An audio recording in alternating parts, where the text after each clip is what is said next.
নাপোলিতে বাংলাদেশ অ্যাসোসিয়েশনের উদ্যোগে ঈদুল ফিতরের বিশাল জামাত। ইতালির নাপোলি সান জোসেপে ঈদুল ফিতরের এক বিশাল জামাত অনুষ্ঠিত হয়েছে। ইতালির স্থানীয় সময় সকাল 7:30টায় বাংলাদেশ অ্যাসোসিয়েশনের আহ্বায়ক জনাব আবদুল্লাহ আল মনসুর ওয়েস ও বাংলাদেশ অ্যাসোসিয়েশনের যুগ্ম আহ্বায়ক মাসুদ আহমেদ মশুরের নেতৃত্বে কয়েকশো মুসল্লি নিয়ে এই জামাত অনুষ্ঠিত হয়। উক্ত জামাতে বিগত কার্যকরী পরিষদের সকল সদস্যবৃন্দ উপস্থিত ছিলেন, যাদের তত্ত্বাবধানে ঈদুল ফিতরের জামাত সম্পন্ন হয়েছে।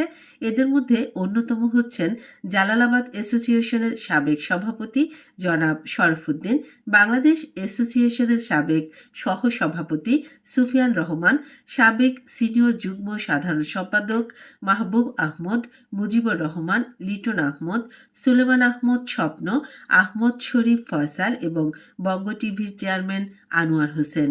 এছাড়া ভলান্টিয়ারের দায়িত্বে ছিলেন যারা, তাদের মধ্যে অন্যতম হচ্ছেন আবদুল্লাহ আল হারুন, আনোয়ার হোসেন, মনোয়ার আহমেদ, মোহাম্মদ দীপু, আব্দুস সামাদ রুনু, ফয়েজ আহমেদ, লিমন আহমেদ, মাহিদ আহমেদ, জাকারিয়া আহমেদ, আফজল আহমেদ, জিহান আহমেদ, ইভান আহমেদ, মাহিন আহমেদ, রিয়াদ আহমেদ, সালমান আহমেদ, রাহিব আহমেদ, ইফতেখার আহমেদ, মাজেদ আহমেদ, নাসির উদ্দিন ও কবি আব্দুস সামাদ।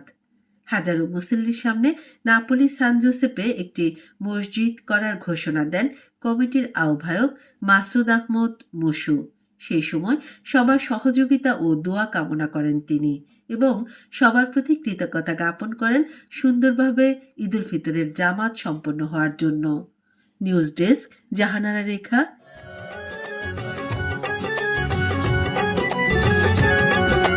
রমজানের ওই রোজার শেষে এলো খুশির ঈদ, তুই আপনাকে আজ বিলিয়ে দে শোন আসমানি তাগিদ।